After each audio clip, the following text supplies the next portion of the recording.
Hey guys, welcome back to another episode of It Takes Two. I'm Emily, And I'm Quinlan. and today we're mixing things up a little bit. Instead of a film review, we're going to be talking about our favorite spooky movies, as it is now October. Woo! Spooky season. We're so excited. I know, it's so exciting. Basically, we're just gonna kind of pick 5 of our favorite movies, like Halloween, or just spooky, like fall vibe type of movies. We're gonna try to get through 5. Who knows what happens? We might end up at Minecraft again or something, and have to try to dial it back a few times, but we're gonna get through 3 at least, hopefully 5 each. So that's the goal, but who knows? I think every episode should go back to Minecraft, especially since we don't play it. Yeah. Somehow we'll just hop, bam, Minecraft, and then we just hop back to what we were trying to talk about every episode. I don't even know how we got there last week, but It is what it is. it is what it is. What it is. Exactly. And just to clarify, these are in no specific order, because how dare we tier these? 100%.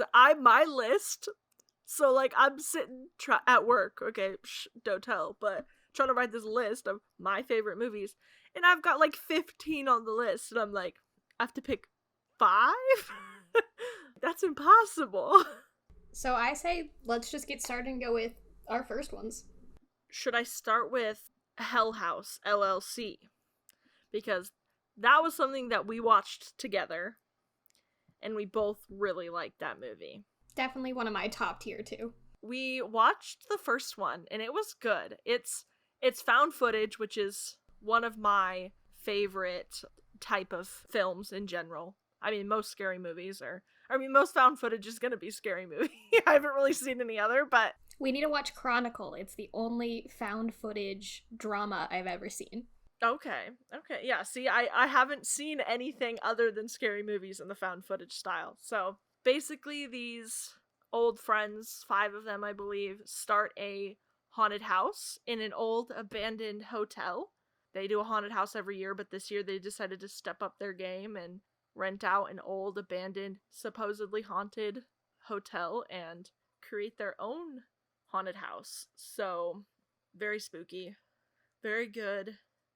It also takes you for some twists and turns. You kind of don't know what the hell's going on sometimes, but Honestly, after watching it, I'm still not sure what the antagonist actually is. Because in the second one, it makes sense. It's like the ghosts of the first one. But in the first one, from what we understand, it's not the ghosts of the actual incident that happened that made this house haunted. It's the things that killed the people in the first place, but none of that is ever clarified because it's found footage, so we know no more than the actual characters. Then what they actually experienced, But yeah, there's 2 movies. I say 2 movies question mark because There might be a third. I want to say there might be a third. I don't think we've seen the third, but we definitely have seen the first 2. We even, like, one night for Halloween a couple years ago, like, that was what we watched, was the second one, because we liked the first one so much. So, definitely a good one. Very much enjoyed it. No, we have seen the third one. Oh, we have? We have. Was it just not as good, or what? Why do I not remember? Yeah, so it's Hell House LLC, then it's Hell House the Abaddon Hotel, which focuses on how the hotel is now haunted, I think. And then it's Hell House 3 Lake of Fire, because they're trying to tear down the hotel. Okay, I do sort of remember that one. It has the clown scene. Oh, okay. Got it. So yes, we have seen all 3. I was very questionable, like, is there a third one? But yes, I totally get it now. Yeah, I've seen the first one tons now. Definitely something I rewatch a lot. The second one is good. It's not the first one. First one is good, but the second one's like, okay, like, I could watch it again. I feel like that's a kind of a trademark of horror movies, Halloween movies, is the first one always has the biggest budget, the most impact, and then they're like, oh, it worked? let's do it again a couple more times, and then it just kind of loses itself. Yeah, so like I really don't remember the third one at all. I do remember the second one. So all I remember is the clown scene from the third one, and that's the only way I could confirm we have seen it. Okay. Yeah, see, I don't. I mean, I the clown scene I do remember, but not enough to say I remember the movie at all. Maybe we'll go back and watch that one. Yeah, for sure. Okay, so kind of keeping with a similar spooky house theme, one of my top movies is Strangers and Strangers Pray at Night. I know we're both super big fans of those movies. It's very interesting to me because they're very similar but very separate at the same. Like, the antagonist is still the same, but everything else is completely different. The first one's like cabin in the woods kind of style, and the second one is just in a trailer park, like a hotel kind of thing. And it's so interesting to watch how that dynamic shifts, yet we're watching almost the exact same people. I feel like the first one here, I didn't know any of the actresses, the people in the movie. But then the second one, I knew almost all of them from other things, which is kind of cool because I feel like you were just saying, the budget in the second one is not always as good as the first one, but yet they had a lot bigger of names in the second one. They really stepped up their game, I feel like, for the second one, which is very uncommon for especially like horror movies.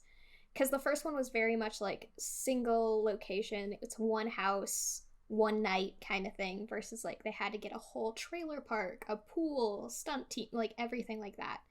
So they just really stepped it up because everyone responded so well to the first one.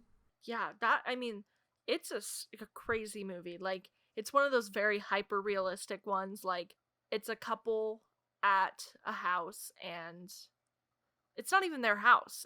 They're staying at somebody, like a friend's house or somebody else's house, like an uncle or whatnot. And then somebody knocks on the door, and she's troubled and she's looking for help, but then like things start going crazy and the door's not locked. People try coming in. People are in the house and they don't even know it. It's freaky. And I love that they kind of left it open at the end of the second one, where like if they ever wanted to bring it back, kind of like Halloween, they could. Yeah, it's a good one. And the second one is too. Like, it's a family rather than just a couple. And again, they're going to a second, like an uncle or grandpa's house or something, and so it's also unfamiliar territory, and so it's just like, but they also have neighbors. Yeah, and you're already uncomfortable because you're in a new spot, but then all this other stuff starts going bad. It's crazy. Good movie. Like you said, it's very much a hyper realistic movie, so like after you watch it, you like check all your doors and windows because you're like, no strangers come in. And we're not the people that get like spooked by movies, but you're like, just gotta double check. Yeah, it's exactly that. It's like, I'm gonna still be able to go to bed tonight. I'm not gonna have nightmares about it, but yeah, I'm gonna double, maybe triple check that my doors are all locked because 100%. I'm a little spooked. Now that we're kind of talking, like the first one, Cabin in the Woods. So one of my other all-time favorites. Emily did not like this movie. No. But it's so stupid, but I absolutely love it. It's literally called Cabin in the Woods, okay? And it's got, who is it? Chris Hemsworth. And, I don't really know anybody else's names. I recognize most of them, but I don't know anybody else's names. But exactly what it is. 5 friends go to a cabin in the woods, and it's all this, like, a game. Like, people are controlling what's happening at this cabin. They're able to release gases that make them forget where they're going, or, oh, maybe we should split up, like, it's totally a controlled setup. They bring these 5 characters together because they're trying to please the ancient gods, and it's a total, just, like, crazy, totally stupid. I absolutely love it. But here's the thing, I wouldn't necessarily even call it like a horror movie. Like, I spent my entire life thinking that was supposed to be the scariest movie because I had a teacher in middle school that like scared us about it, that it was like this spooky horror movie. And then I watched it with you and I was like, this is a buddy comedy, basically. Yeah, and before we watched it, I prepped Emily because I was like, you don't usually watch supernatural, like, ghosty type of horror movies, and I totally watch those all the time. So I gave her a good rundown of what was about to happen. There are ghosts at one point, but, like, you see them for maybe 30 seconds, if that. And, like, they're in this underground tunnel that houses all these different werewolves and vampires and unicorns, and it's just everything.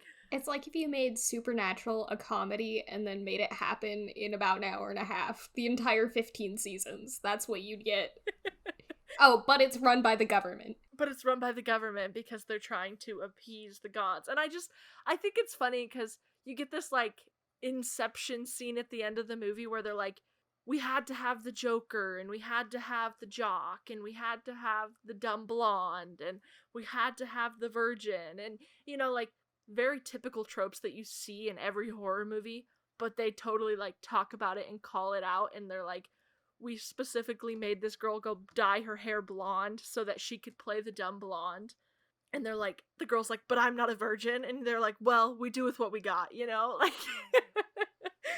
it's stupid, but I absolutely love it. It's one of my favorites. It reminds me a lot of that, like, end of the world movie that has In Sync at the end of it. Oh, This Is the End. Yes. Yep, I love that one too. They're very similar vibes, I feel like. Yeah, just very just off the wall. Like, it's got all of the elements of a horror movie, but it still makes it funny. Yeah. I wasn't expecting that, and, you know, I like a good comedy, but that wasn't my style, so... Yep, that one was something else for sure. Yes, it was. Speaking of situations run by the government, you already know what I'm gonna say. One of my favorite spooky movies is The Purge. All of them. I love gory movies, and I feel like it blends almost like a true crime style element to this horror movie. Because basically, if you don't know, The Purge is just the government makes all crime legal for, 24 hours? 24 hours, yep. And for some reason, everybody just takes that as we should just go murder. So it normally follows the characters that are trying not to get murdered, but it's really fun to watch. Yeah, and this is another one where, how many movies do they have? 4? 5? I think it might be 6 or 7 now. Oh, geez. And they have a TV show called The Purge now. Really? I didn't know that. Yeah. So it's definitely one that was like, after the first couple movies, they were like, okay, this is really, like, resonating with people for some reason, so let's keep going. Almost a scary amount. Yeah, like, scary, like, and like Emily said, like, why does everybody, like, take that as, like, let's murder everybody? There's some really great TikToks that are about The Purge, and it's like, we should go commit tax fraud. Yeah, like, why was it that everyone's, like, thought to go kill everybody, you know? Like, all crime is legal, but for some reason, murder is the only thing on everybody's mind. And, like, the games that they play, like, which one is that where they, like, straight up capture people to fight to the death while rich people watch? Like, it's a crazy... I feel like, is that Purge election year? Because that one's really wild. Yeah, I have no idea which one's which. I mean, they're all done. Yeah, because there's 5. There's 5 movies. Okay, that's what I was thinking. And then the TV show that just, like... I'd have to say Purge election year is probably my favorite, only because of the, like, the psycho-political aspect to it. I think that's an interesting layer to add. It's not just, oh, we have to survive this night of people going in the streets and murdering. It's got a whole nother element. That's a good one. There's also a Rick and Morty episode where there's the Purge, and it's kind of crazy. There's an island where it's the Purge, and every night, or like every few years, they have to rebuild society because they're like, well, we should just purge. But that's a good one. That's a really, like, gory, crazy, guns a-blazing, like, sporadic. It's just all over the place. This is why I think I would like Saw, and I really want to watch all the Saw movies now because I love you wouldn't expect this from me, but I love super bloody gory movies. I think they're really interesting as long as they're done well, not like somebody's just like decapitated for no reason. But like if it's done well, it's fun. Yeah, and I mean all of the Saw traps are very like thought out and they're gory, but he has a purpose for each of the traps that he sets. He doesn't like make someone saw off their foot for no reason. It's because of some, like he does things for reasons, and so it's not just that's a good like universe franchise, whatever you want to say. Yeah, that's a good one too. I'm super excited to go back and watch these. Maybe that'll be my Halloween movie binge this year. We do one every year. Purge was our freshman year. Hell House was sophomore year. I don't think we ended up having time to do one last year, but I'm gonna do Saw this year. You should. I mean, I don't know what they're on, but I mean, a little while ago, I feel like they were all on something that I was able to go through and watch like every single one. It was like Peacock or something. They had all of them. Nice. Okay. On a lighter note, one of my other fave spooky movies is Scooby-Doo, Spooky Island. Yes, it is. It's a masterpiece, okay? I absolutely... When they put this on Netflix for like maybe a few months, I watched it too many times to possibly count. Spooky Island has always been one of my favorite Scooby-Doo movies. For those of you that don't know, in general, Quinlan is just obsessed with Scooby-Doo. She loves it. Oh, I do. I don't know why. Probably my obsession started when I was young, but I had little figurines of all of them, and I would tuck them in at night. I made my mom kiss them goodnight. It's like, you gotta kiss them goodnight too. Like, say goodnight to me. Then say goodnight to Fred. And Kenna was also obsessed with Scooby-Doo, and I gave her those figurines. Like, we were both obsessed with Scooby-Doo. Kenna's my sister. Hello, Kenna. Kenna listens. So, we are both obsessed with Scooby-Doo. But with the last few years, as they keep adding random Scooby-Doo movies here and there, I watch Scooby-Doo all the time. But Spooky Island, I think, is really great. The little, like, monsters that come out of you, like, that die by sunlight, that they kill with a disco ball. Like, how cool is that? And the girl's name is Mary Jane. He's like, that's, like, my favorite name, I just think the script, the jokes, everything in Spooky Island is just top tier. I need to go back and rewatch that. I don't think I've seen that movie since I was probably 9. I quote that movie like all the time. I don't even remember the other day somebody was like, what's up, like, and they were trying to be funny and they're like, home skillet, and I was like, what's up, home dog? Because in Spooky Island, Fred is possessed by the whatever, and they have to take classes on how to talk like teens.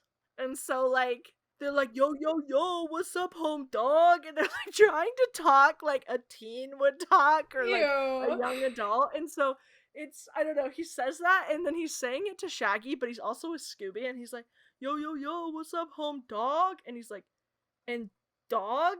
Because like he's also talking to the dog. Goodness.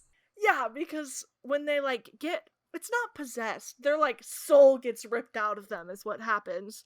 And then somehow an alien is in, or like an alien thing is inside of them. I don't get it. I don't really have to get it to know that it's funny. Here's my thing. You still don't know what exactly the thing is. And how many times have you seen this movie? Oh, hundreds. I just don't know. I don't know if it's like an alien, but it's not an alien. Okay. When their soul gets ripped out of them by this little like diamond pointy thing. It's like sucks it out of them, okay? Mm-hmm. And then they're like lifeless. They're alive, but they're just like dead inside because they have no soul, obviously. Me too. Yeah, exactly. And so they're like, they have to take these like trainings. We get to see a training video, when they're trying to solve the mystery of what's going on. But then when their soul gets put back in them, these like alien things come out of them. I don't know. I wish you guys could see my face right now. It's very puzzled. I don't, they're not aliens, but they're aliens. And then in the end, it's all Scrappy-Doo's fault. Of course it's Scrappy's fault. Yeah, he's possessing Dr. Montevarius. What is this movie? His, like, chest opens up, and there's little Scrappy-Doo inside of him, and he's like, It's always Scrappy's fault. It is Scrappy-Doo's fault. Man, I am passionate about Scooby-Doo. Yes. Yes, you are. It's the best. And the cast. The cast is the best, too. That's fair. We do refer... I don't even know what his name is, but we refer to him as Shaggy in every single thing we watch. Oh, Matthew Lillard? How did I forget his name? Because I literally knew his name. Yeah, Matthew Lillard. Yeah, and I watch him, you know, he's in, like, Scream, and he's in 13 Ghosts. Oh, that's another one I didn't put on my list. Don't worry, we have some honorable mentions coming at you, too. But, and then it's got Freddie Prinze Jr. in Scooby-Doo, and it's Sarah Michelle Gellar, and, you know. Okay, it is an iconic cast. It's gorgeous. Bon appetit. Keeping on the theme of childhood classics, we gotta talk about Halloweentown, but the second one, Halloweentown 2, is on my list. Specifically, because of the werecat representation. Now, to most of you that might sound a little strange. To most. So basically, I went through a huge Monster High phase before the rest of the world did. Before they made all the cartoons and everything. It was a book series. The books are great and actually are nothing like the cartoons and stuff. The cartoons are very much like Y7. The books are very much like full YA high school novels. Like, they're intense at some points. But the best characters in there are the werecats.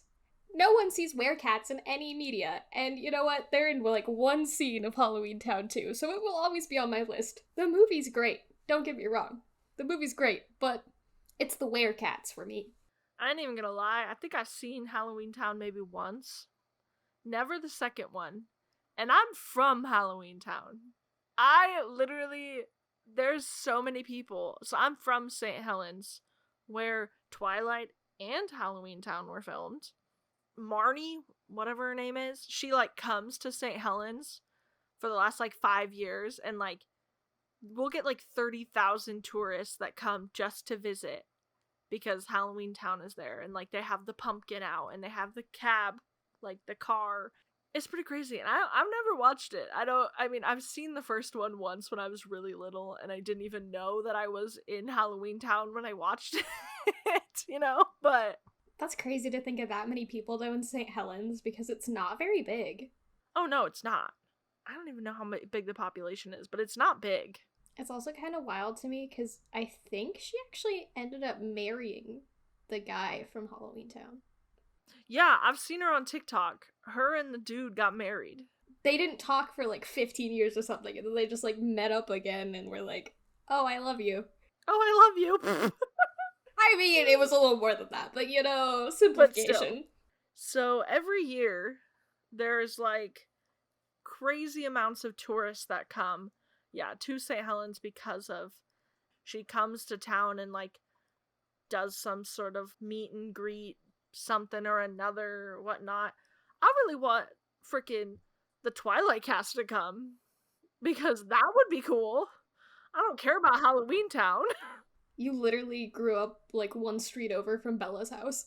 Oh, yeah, no. So, behind my house, like, my backyard meets up with this, other guy's backyard, like, you know, backs of our houses. And if I walk through his, like, side yard, Bella's house is right there. It's the next one over. I can see her house across the street. But I was young when, like, they first filmed these movies. What, it was, like, 2007 or 2008 when the first Twilight came out? So I was, 8? We're a little too young to be, like, Twilight stans. Yeah. When I got a little older, by the time the second and the third one came out, I'd started to watch the first one. But I just still didn't, I guess, realize, you know, how cool it was that their house was right behind my house, you know? the house is like an Airbnb now. Like, people can rent it out, and people like book it out like a year in advance to come stay at this one house. Like, I don't even know what they're gonna do for the rest of the time they're in town, because you could drive the whole town in like 10 minutes. We have. Exactly. So like there's one night stay, or they've been waiting over a year for this, and they just come stay in the house. I don't know. I mean, in Twilight, her house is just a house, so there's nothing like exciting about the actual house other than it was in a movie. Yeah, they kept the decor the same.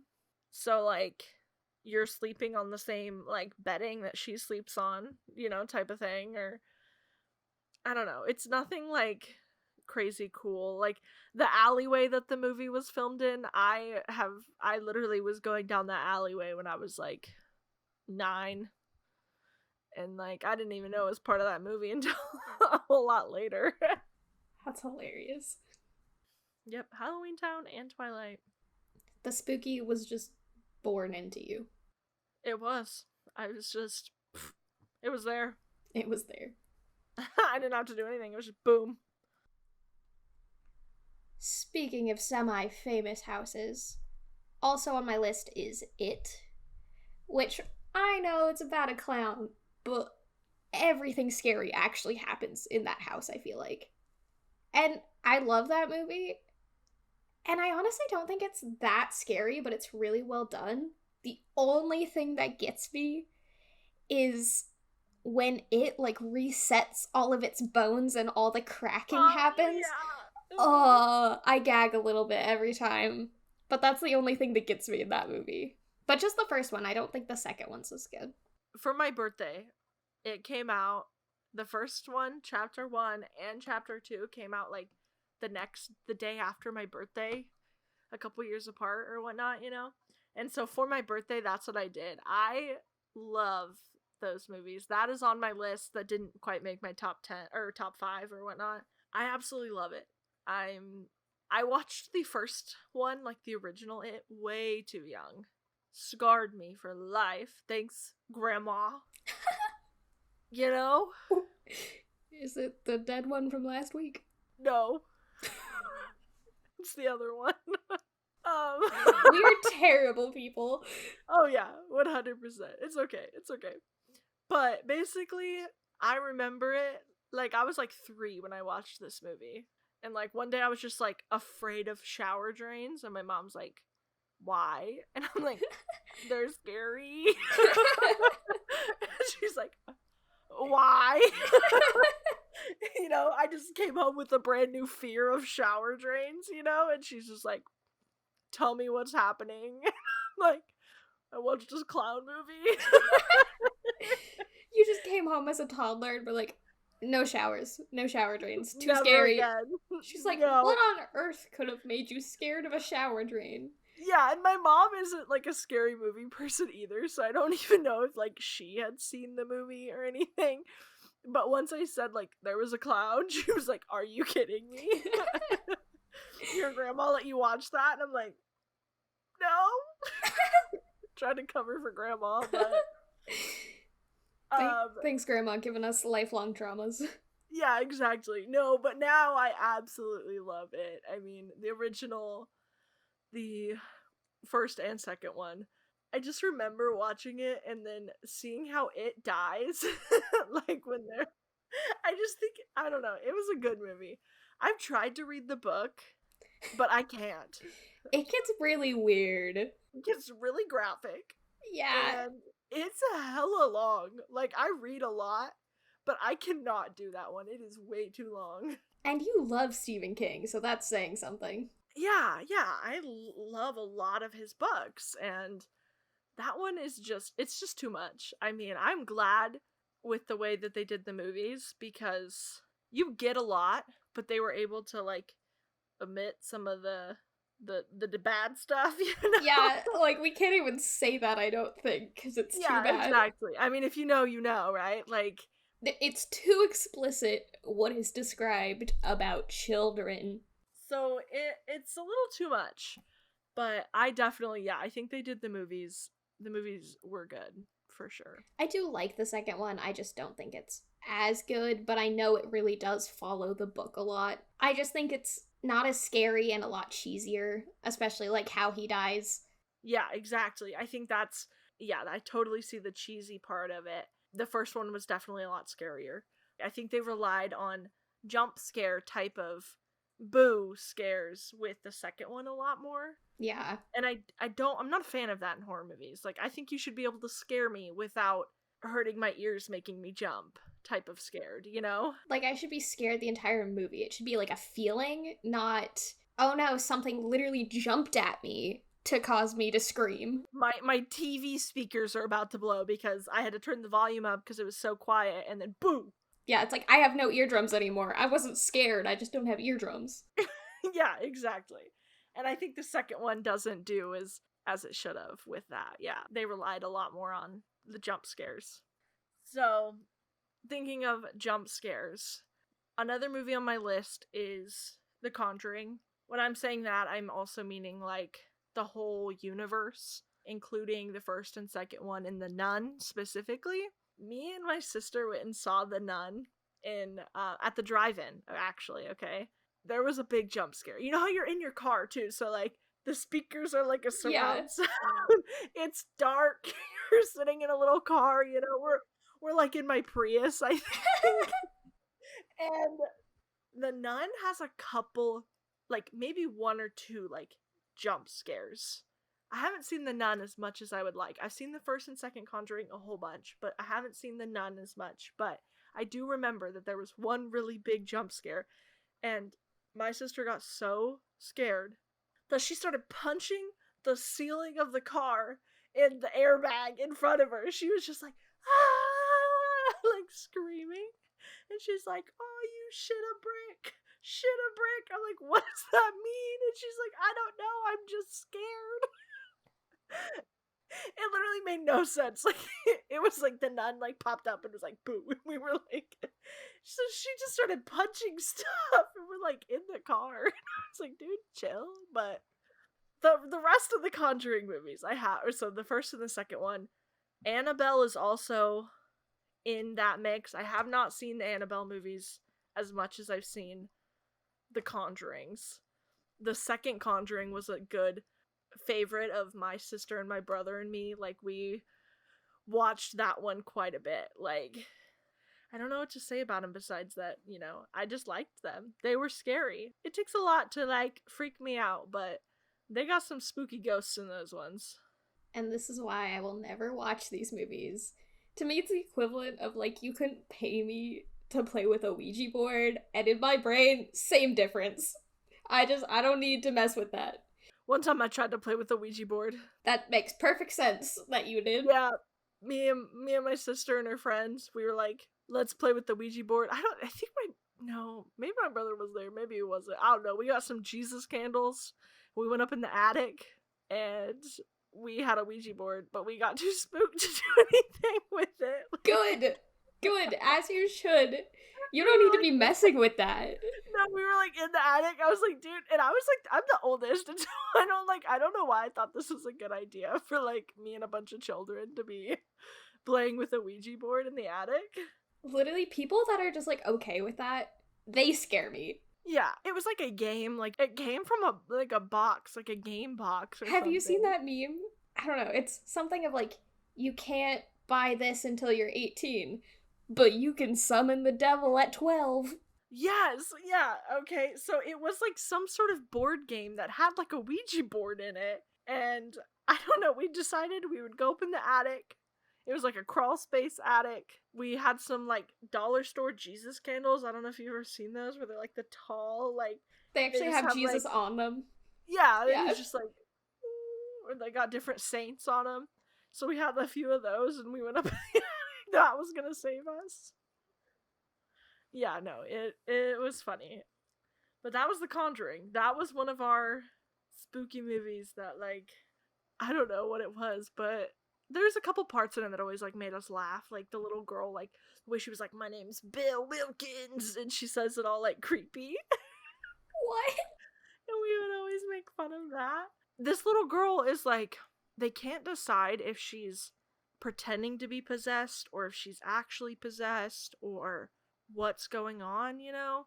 And at one point, like, the whole TV crew is there. They're trying to get her to, like, transform on camera to prove that she's possessed. And she does this really scary voice. She's like, "My name is Bill Wilkins, and I'm 76 years old."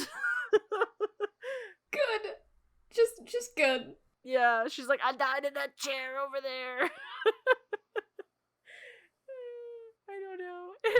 It's just kind of funny, that scene in particular. It's just really weird. It sounds like it. Yeah, but those movies, pretty freaky, pretty spooky. Do a pretty good job at making me just want to sleep with the lights on the first few times I've seen them. And that's saying something. Yeah, now I watch them with, like, no thought, but the first few times I'd seen those, I was freaked.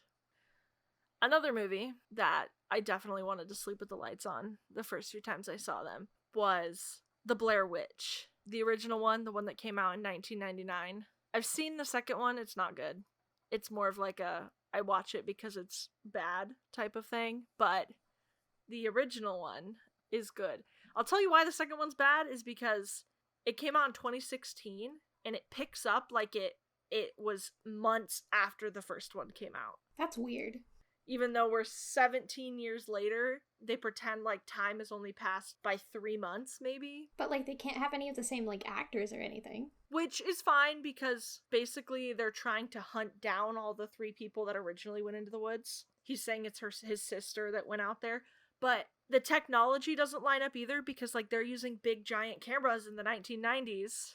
And then they're all wearing little tiny Bluetooth ear cameras in the 2016 one. So, like, it just doesn't line up. There's no continuity in that. No, zero. Besides that, it's his sister's. I have no idea. But it's good, the original one. I think it's really, really spooky at first, because it's not like the original found footage type of movie, but it was kind of a step into the found footage, because not a lot of movies had been made like that before this. When I hear people talk about found footage, I feel like they always bring up Blair Witch. Yeah, I think I don't know if it's the original, but it's definitely, like, the beginning of found footage style, like, filming. It's one of the big ones. It was so big, and it did this whole found footage thing.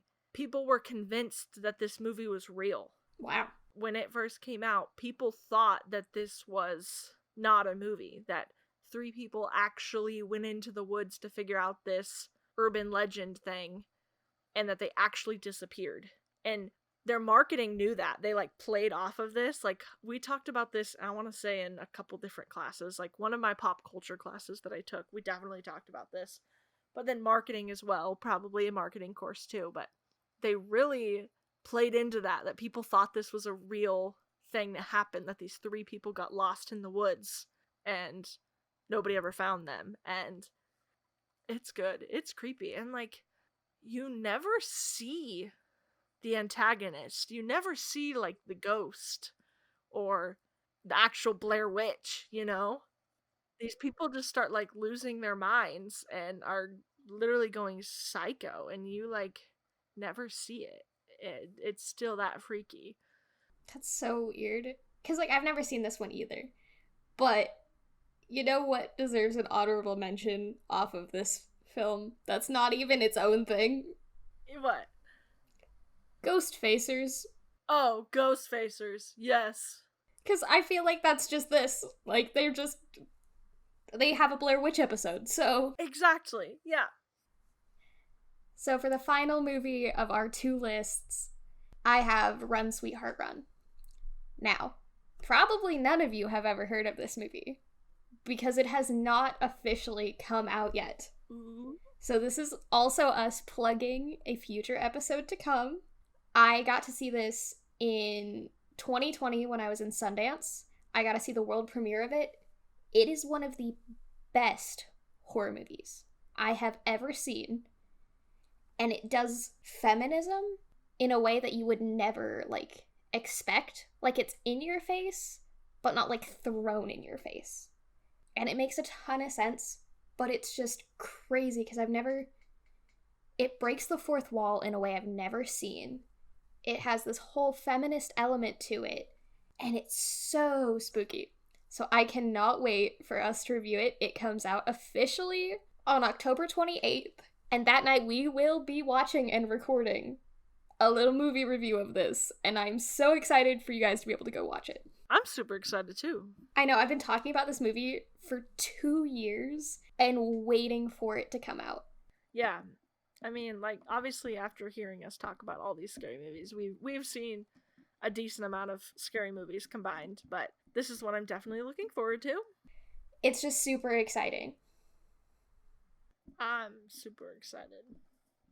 So these are our personal top 5 spooky horror fall themed movies. We hope you guys go watch these after this, but we also have a little list of honorable mentions. Yes, I'm sure I could spit out a bunch. We'll just go with a few. Scream, Beetlejuice, the Paranormal Activity franchise, The Babadook, Corpse Bride, Paranorman, Monster House. I could go on and on and on. It took me a long time to narrow down these movies.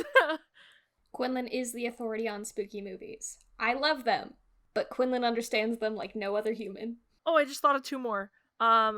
13 Ghosts and Ghost Ship. Well, there you have it, guys. This is our rounded out top movies and some honorable mentions. So don't forget to follow our socials, Takes2Pod on Twitter and TikTok, Instagram at Takes2_pod, and make sure you're subscribed to both our YouTube and Spotify. And with that, we'll see you guys in the next one. Peace out, Cub Scout.